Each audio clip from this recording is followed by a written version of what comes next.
Good morning dear students, welcome to the online classes of Career Academy School Pehman. Class 10 की English grammar की कक्षाएं continue है। Last class में हमने narration नामक टॉपिक को एंड कर दिया था। आज की क्लास का अपना टॉपिक रहेगा आपके सिलेबस के अकॉर्डिंग, जिस टॉपिक का नाम है टेंस। डियर स्टूडेंट्स, इस टॉपिक को आपने लास्ट क्लासों में भी पढ़ा है, चाहे वो क्लास 6 हो, 7th हो, 8th हो, 9th हो, इन सभी लास्ट क्लासों में इस टॉपिक को पढ़ा है। हर क्लास में ये टॉपिक अपने अपने हिसाब से अपने अपने सिलेबस के अकॉर्डिंग आता है। क्लास 10th में टेंस वाला जो टॉपिक है, जो इंग्लिश ग्रामर की दृष्टि से आपके कितने नंबर का आएगा? 4 मार्क्स का। 4 नंबर का ये टॉपिक आपके रहेगा। 4 नंबर है, इसलिए हम यूँ कह सकें कि it is an important topic. ठीक है। अब टेंसेस किस प्रकार से परीक्षा में आते हैं, तो टेंसेज आपके परीक्षा में आने का जरिया है वो है करेक्ट फॉर्म ऑफ वर्ब्स। आपको ब्लैंक दी जाएगी, ब्लैंक के बाहर आपको वर्ब दी जाएगी, उस वर्ब का आपको सही फॉर्म है जो ब्लैंक में भरना होता है। इसी प्रकार के या तो 8 सवाल आते हैं आधे नंबर के, या आपके 4 खाली जगह आती है 1-1 नंबर की। तो सबसे पहले कि हम करेक्ट फॉर्म ऑफ वर्ब तक पहुँचे, उससे पहले आपके दिमाग में टेंस का फंडामेंटल क्लियर होना ज़रूरी है कि अंग्रेजी में टेंस कितने प्रकार के होते हैं। तो वो सभी चीज़ें, टेंस कितने प्रकार के होते हैं, उनके क्या क्या प्रकार होते हैं, हर टेंस की क्या हेल्पिंग रहती है, क्या उसकी मेन वर्ब रहती है, क्या उसकी आइडेंटिफिकेशन होती है। तो ये सब चीज़ें करेक्ट फॉर्म ऑफ वर्ब वाले चैप्टर तक पहुँचे, उससे पहले हमें ये सभी चीज़ें लर्न होनी ज़रूरी है, तभी आप टेंस के इन क्वेश्चन को सॉल्व कर पाओगे। तो लुक एट द बोर्ड। सबसे पहला कि there are 3 types of tenses in English.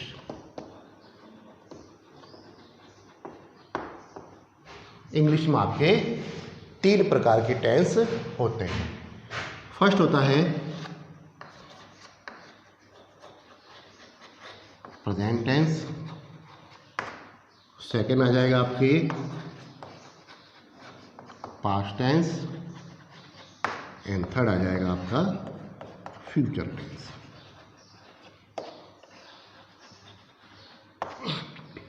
Present कहें तो प्रेजेंट माने वर्तमान, वर्तमान काल। पास्ट माने भूतकाल, एंड फ्यूचर टेंस माने भविष्य का।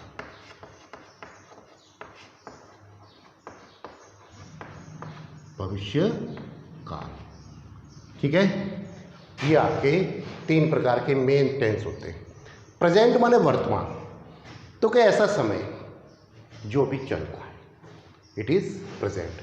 जो समय बीत चुका है वो क्या कहलाएगा? Past tense. और ऐसा समय जो आने वाला है वो कहलाएगा आपका फ्यूचर टेंस। तो प्रेजेंट, पास्ट एंड फ्यूचर। अब इसके बाद आपको क्या ध्यान में रखना है कि each tense has 4 parts. Each tense has 4 parts, कि प्रत्येक टेंस के 4 प्रकार होते हैं। प्रत्येक टेंस के कितने प्रकार आएंगे? 4। अब ये चारों प्रकारों के नाम भी आपको याद होने ज़रूरी है, तो चारों प्रकारों के नाम मैं आपको यहाँ पर बता देता हूँ। फर्स्ट प्रकार होता है जिसे हम कहते हैं indefinite tense. Indefinite tense. Indefinite tense को हम एक और नाम से पुकारते हैं, जिसका नाम होता है सिंपल टेंस। सेकंड आपका प्रकार रहेगा कंटिन्यूस टेंस। Continuous tense. तो कंटिन्यूस टेंस का भी दूसरा नाम होता है, तो कंटिन्यूस टेंस का दूसरा नाम होगा प्रोग्रेसिव टेंस। Progressive tense. तीसरा प्रकार आ जाएगा जिसका नाम है perfect tense, perfect tense. And चौथा हो जाएगा अपने परफेक्ट कंटिन्यूज टेंस। ठीक है, तो ये चीज़ें आपको ध्यान में होनी चाहिए कि there are 3 types of tenses in English, present tense, past tense and future tense. Each tense has 4 parts, indefinite या सिंपल टेंस, कंटिन्यूस या progressive tense, perfect tense and perfect continuous tense. जब हम प्रेजेंट पढ़ेंगे तो इनके आगे present आ जाएगा, तो ये प्रेजेंट के प्रकार बन जाएंगे। पास्ट पढ़ेंगे तो इनके आगे हम पास्ट लगा देंगे, तो ये पास्ट के प्रकार हो जाएंगे। और फ्यूचर पढ़ेंगे तो फ्यूचर लगा देंगे। तो इसी प्रकार से हम देखें तो कि टोटल अगर हम प्रकारों की गणना करें कि मेन टेंस 3 और 3 × 4, क्योंकि हर टेंस का 4 प्रकार, तो इज इक्वल टू 12। तो अपने पास टोटल टेंसेज कितने हो जाएंगे? 12।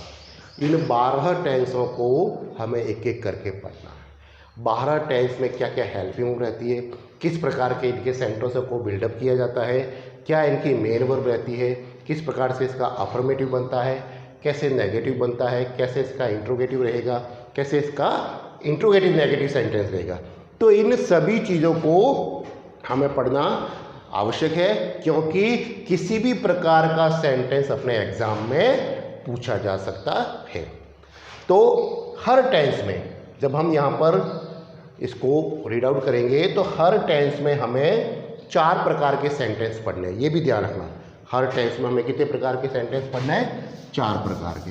तो वे 4 प्रकार के सेंटेंस कौन कौन से होते हैं वो भी एक बार मैं आपको क्लियर कर देता हूँ, जो आपके दिमाग में रहे कि इन 4 प्रकार के सेंटेंसेस से हमारे परीक्षा में पूछे जा सकते हैं। तो वे सेंटेंस होते हैं कि सेंटेंसों के प्रकार, या मैं कहूँ डायरेक्ट सेंटेंस। ठीक है, तो सेंटेंस कौन कौन से? पहला आपको पढ़ना है अफर्मेटिव सेंटेंस, कि अफर्मेटिव सेंटेंस किस प्रकार से बनेगा। नेक्स्ट हमें ध्यान रखना है, जो सेंटेंस हमें पढ़ना है वो है नेगेटिव सेंटेंस, कि अफर्मेटिव से नेगेटिव कैसे बनाए वो भी आपको आना चाहिए। तीसरा इंटेरोगेटिव सेंटेंस, इंटेरोगेटिव सेंटेंस। और चौथा हमें जो पढ़ना है उस सेंटेंस का नाम है इंटेरोगेटिव नेगेटिव सेंटेंस।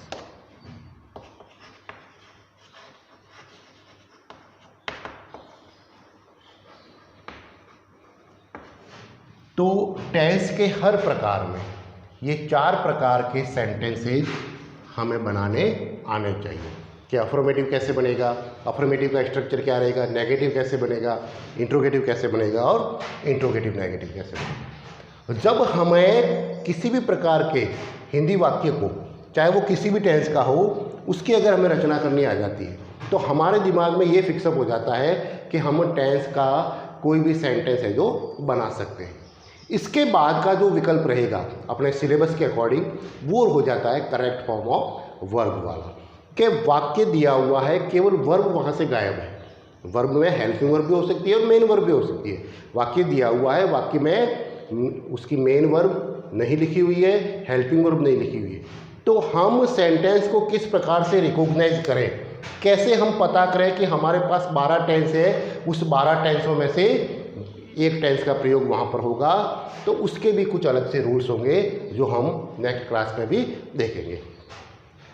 तो आज का जो फंडामेंटल क्लास है उसमें आपको इतना ध्यान रखना है कि टेंस 3 प्रकार के, there are 3 types of tenses in English, present, past and future. Each tense has 4 parts, indefinite tense या यूँ कहे तो simple tense, continuous tense, continuous tense का दूसरा नाम प्रोग्रेसिव टेंस, तीसरा अपना हो जाएगा परफेक्ट टेंस एंड चौथा हो जाएगा परफेक्ट प्रेजेंट परफेक्ट कंटिन्यूस कहें या यूँ कहें परफेक्ट कंटिन्यूस। हाँ, इसके बाद अपने हर टेंस में 4 प्रकार के वाक्य आपको पढ़ने ही है, जैसे मैंने अभी बोर्ड पर लिखा है।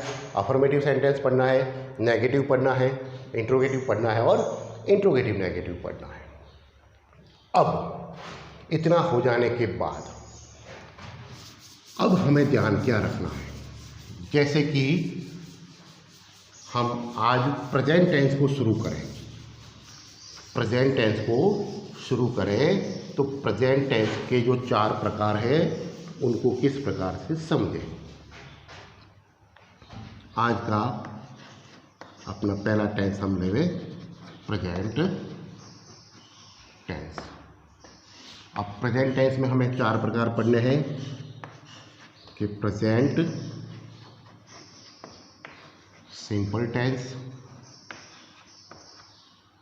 दूसरा हमें पढ़ना है प्रेजेंट कंटिन्यूस टेंस, तीसरा अपना हो जाएगा प्रेजेंट परफेक्ट टेंस और चौथा हो जाएगा प्रेजेंट परफेक्ट कंटिन्यूस टेंस।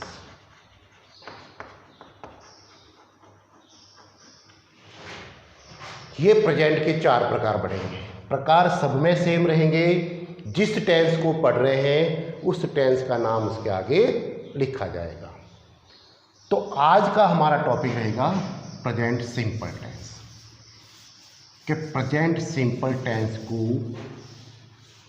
कैसे पढ़ें, क्या होता है प्रेजेंट सिंपल टेंस, क्या क्या चीज़ें इसमें ध्यान रखनी है। तो मैं आपको बता दूं कि आप चाहे कोई भी टेंस पढ़ो, चाहे वो प्रेजेंट का हो, चाहे पास्ट का हो, चाहे वो फ्यूचर का हो, हर टेंस में 3 चीज़ें मेन होती है। हर टेंस में 3 चीज़ें मेन आएगी। वे 3 चीज़ें कौन कौन सी होती है, आपको क्या क्या ध्यान रखना है किसी भी टेंस को पढ़ते समय। तो एक तो टेंस की आइडेंटिफिकेशन, एक तो टेंस की आइडेंटिफिकेशन कि टेंस की पहचान, टेंस की पहचान आपको पता होनी चाहिए। सेकंड चीज़ टेंस की हेल्पिंग वर्ब क्या लगेगी, जिस टेंस को पढ़ रहे हैं उसमें हेल्पिंग वर्ब क्या होगी, जिसे हम हिंदी में कहेंगे सहायक क्रिया। और तीसरी चीज़ हमें जो नोट करनी है, जो याद रखनी है, वो है उसकी मेन वर्ब कि टेंस में मेन वर्ब किस फॉर्म में आएगी, मुख्य क्रिया जिसे हम कहते हैं, मेन वर्ब किस फॉर्म में आएगी वो भी आपको ध्यान रखना है। क्योंकि 12 टेंस है, हर टेंस में मेन वर्ब चेंज होगी, हर टेंस में हेल्पिंग वर्ब चेंज होगी, हर टेंस में आइडेंटिफिकेशन चेंज होगी। तो इन सभी चीज़ों को आपको समझने का प्रयास करना है। इसके लिए आपको क्या करना है, जैसे जैसे मैं बता रहा हूँ वैसे जब टोटल 12 टेंस हो जाए उसकी आपको एक टेबल बनानी है। टेबल में 3-4 कॉलम बनाने हैं, नेम ऑफ टेंस का, हेल्पिंग वर्ब का, आइडेंटिफिकेशन का, मेन वर्ब का, और पूरा एक आपको टेबल तैयार करना है और उस टेबल को आपको लर्न करना है। उससे आपको ये पता चल जाएगा कि हर टेंस में कौन सी हेल्पिंग वर्ब आ रही है, कौन सी मेन वर्ब आ रही है, कौन सी आइडेंटिफिकेशन आ रही है। तो मैं यहाँ पर एक एक करके बता रहा हूँ। सबसे पहले प्रेजेंट सिंपल टेंस, टेंस का पहला प्रकार प्रेजेंट सिंपल टेंस। प्रेजेंट माने वर्तमान, जो समय अभी चल रहा है, जो समय अभी कंटिन्यू है। प्रेजेंट सिंपल टेंस की सबसे पहले देखते हैं हम पहचान कि हम कैसे पहचाने कि दिया गया वाक्य प्रेजेंट सिंपल टेंस का है।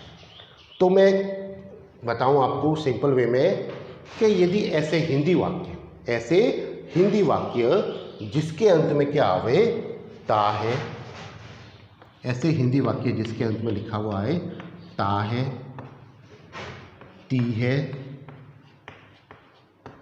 ते है, या लिखा हुआ है ता हूं। ऐसे हिंदी वाक्य जिसके अंत में ता है, ती है, ते है, ता हूं, या ऐसे अंग्रेजी वाक्य की हम हिंदी करें जिसके अंत में इस प्रकार के शब्द है जो पीछे रहते हैं, ता है के रूप में, ती है के रूप में, ते है के रूप में, या ता हूं के रूप में। तो वे वाक्य कौन से टेंस के कहलाएंगे, प्रेजेंट सिंपल टेंस के। फॉर एग्जाम्पल, जैसे मैंने एक सेंटेंस लिखा कि मैं एक पुस्तक पढ़ता हूँ, जैसे ये सेंटेंस आ गया, इसके अंत में क्या आया तो कहता हूँ। नेक्स्ट सेंटेंस लिखा कि वे मैदान में फुटबॉल खेलते हैं। वे मैदान में फुटबॉल खेलते हैं। इसके अंत में क्या आया? तो कि ते है आया। वह घर जाता है। वह घर जाता है। इसके अंत में क्या आया? ता है। तो ऐसे वाक्य जिसमें पहचान इस प्रकार से अंत में दी जाएगी तो those are sentences of present simple tense. तो वे सभी सेंटेंस किसके कहलाएंगे? प्रेजेंट सिंपल टेंस के कहलाएंगे। ठीक है, तो पहचान आपके दिमाग में आ गई है, आपको पता चल गया है कि पहचान क्या होती है।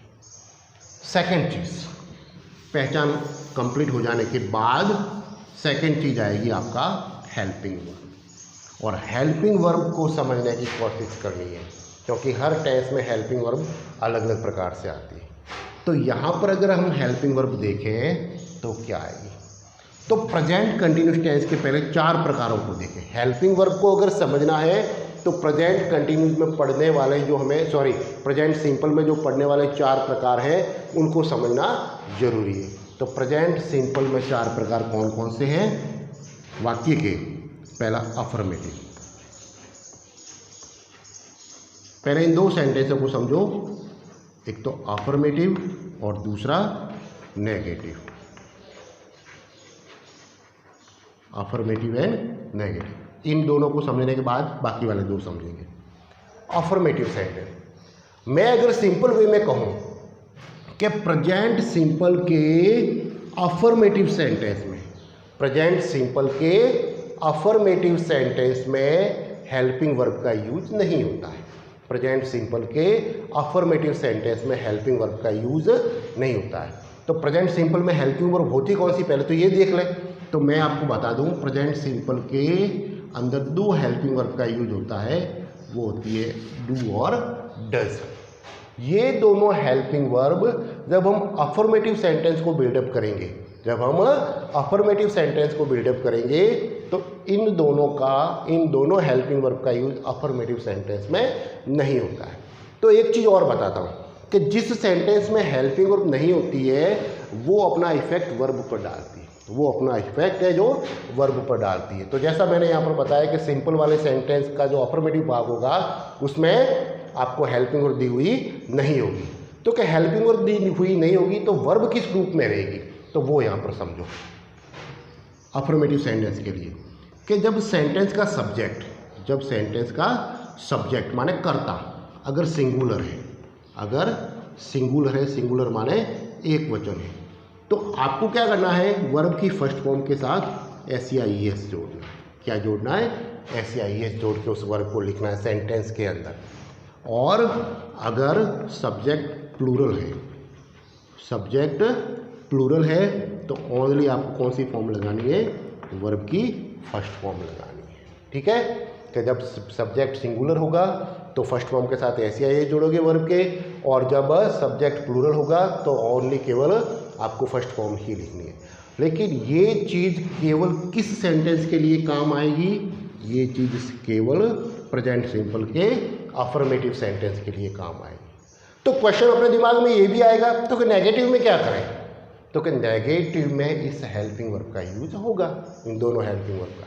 किस प्रकार से होगा तो वो भी समझ लें। नेगेटिव में अगर सब्जेक्ट सिंगुलर है तो सिंगुलर में आपको हेल्पिंग वर्ब जोड़नी पड़ेगी डज। क्या जोड़ोगे? डज, और डज के साथ आपको वर्ब की फर्स्ट फॉर्म का यूज करना है। जब सब्जेक्ट आपका अगर प्लूरल है, नेगेटिव का सब्जेक्ट प्लूरल है, तो आपको हेल्पिंग वर्ब लगानी है डू, और डू के साथ जोड़ना है वर्ब की फर्स्ट फॉर्म। ठीक है, अगर मैं तीसरे सेंटेंस की बात करूं इंट्रोगेटिव की, तो इंट्रोगेटिव में भी ये चीज़ रहेगी। ठीक है, सिंगुलर में डज आ जाएगा और प्लूरल में डू आ जाएगी। इंट्रोगेटिव नेगेटिव में भी एक ये चीज़ रहेगी। तो आपको हेल्पिंग वर्ब का पता चल गया है कि प्रेजेंट सिंपल टेंस में दो प्रकार की हेल्पिंग वर्ब होती है, डू और डज। अगर 4 वाक्य को देखें तो अफर्मेटिव सेंटेंस में हेल्पिंग वर्ब का यूज नहीं होता है, और बाकी तीनों वाले जो सेंटेंस बचते हैं, चाहे वो नेगेटिव हो, चाहे वो इंट्रोगेटिव हो, चाहे इंट्रोगेटिव नेगेटिव हो, उसमें हेल्पिंग वर्ब डू और डज का प्रयोग सब्जेक्ट के अकॉर्डिंग होता है। किसके अकॉर्डिंग होता है? सब्जेक्ट के नंबर्स के अकॉर्डिंग। अगर सब्जेक्ट सिंगुलर है तो डज आएगा, और सब्जेक्ट प्लूरल है तो डू आ जाएगा। ठीक है, फिर आया मेन वर्ब, तीसरा पॉइंट। कौन सा? Main verb. अब मेन वर्ब भी मैंने आपको इसी के साथ आपको बता दिया है। जैसे कि ये वर्ब है, ये मेन वर्ब हुई, सिंगुलर होगा तो एस या एस लगाना फर्स्ट फॉर्म के साथ, अफर्मेटिव में और प्लूरल होगा तो ओनली वर्ब की फर्स्ट फॉर्म लिखनी है। और जहाँ पर हेल्पिंग वर्ब डू और डज आएगा, जहाँ पर हेल्पिंग वर्ब डू और डज आएगा, चाहे वो नेगेटिव सेंटेंस हो, चाहे वो इंट्रोगेटिव हो या इंट्रोगेटिव नेगेटिव हो, तो उस सभी में आपको हेल्पिंग और डू और डज के साथ किस फॉर्म का प्रयोग करना है? तो हम कह सकते हैं कि डू और डज के साथ वर्ब की फर्स्ट फॉर्म का प्रयोग होता है। ठीक है, चाहे सब्जेक्ट सिंगुलर हो या प्लूरल हो। तो ये 3 चीज़ें आपको दिमाग में आ गई है। अब इसके बाद जो हम 4 प्रकार पढ़ते हैं, जो हम 4 प्रकार पढ़ेंगे, उन चारों प्रकारों का हमें सेंटेंस बिल्डअप, 4 जो प्रकार है उसकी रचना किस प्रकार से होगी वो हमें देखना जरूरी है। क्या अफर्मेटिव सेंटेंस कैसे बनेगा? मैं एक टेंस में बता दूंगा तो आपके बाकी वाले टेंसों में आपको ये बार बार बताने की आवश्यकता नहीं रहेगी कि वाक्य की रचना किस प्रकार से बनाते। एक इसका सीक्वेंस है, सीक्वेंस के हिसाब से वाक्य बिल्डअप होगा। जैसे सबसे पहले सब्जेक्ट, सब्जेक्ट के बाद हेल्पिंग वर्ब, हेल्पिंग वर्ब के बाद उसकी मेन वर्ब, फिर ऑब्जेक्ट और फिर एटसेट्रा वाला पार्ट रहेगा। अगर सेंटेंस नेगेटिव होता है तो हमें इतना याद ही है कि सेंटेंस को नेगेटिव बनाते समय हेल्पिंग वर्ब के साथ नॉट जोड़ते हैं। अगर सेंटेंस को इंट्रोगेटिव बनाना है तो इंट्रोगेटिव बनाते समय जो हेल्पिंग वर्ब सब्जेक्ट के बाद लिखी जाती है, उसी हेल्पिंग वर्ब को हमें कहाँ लगानी है? सब्जेक्ट से पहले लगानी है, और सेंटेंस के अंत में क्वेश्चन मार्क लगाना है, तो वो अपना इंट्रोगेटिव सेंटेंस हो जाता है। इंट्रोगेटिव नेगेटिव में क्या है? सेंटेंस इंट्रोगेटिव भी है, नेगेटिव भी है। तो इंट्रोगेटिव बनाने के लिए तो हेल्पिंग वर्ब को आपको सब्जेक्ट से पहले रखना ही है, और नेगेटिव बनाने के लिए आपको सब्जेक्ट के बाद नॉट जोड़ने की भी ज़रूरत पड़ेगी, तब वो वाक्य क्या बनेगा? Interrogative negative. तो ये तो हुआ इसका फंडामेंटल। अब परीक्षा में प्रश्न ऐसा नहीं आएगा कि मैं एक पुस्तक पढ़ता हूँ उसकी अंग्रेजी बनाओ। परीक्षा में प्रश्न ऐसा नहीं आएगा मैं एक पुस्तक पढ़ता हूँ उसकी इंग्लिश बनाओ। प्रश्न आएगा कि प्रेजेंट सिंपल का आपको सेंटेंस दिया हुआ होगा, उसमें से हेल्पिंग वर्ब और वर्ब आपको हटा दी होगी, वर्ब का आपको हिंट है जो कोष्टक में दिया जाएगा, और उस वर्ब के हिंट से पहचानना है, या आप यूं कहें कि सेंटेंस के अंदर ऐसा कोई कैचवर्ड दिया होगा, ऐसा कोई एडवर्ब दिया हुआ होगा जो हमें ये आइडेंटिफाई करवाएगा कि जो सेंटेंस है वो वाकई में प्रेजेंट सिंपल टेंस का है।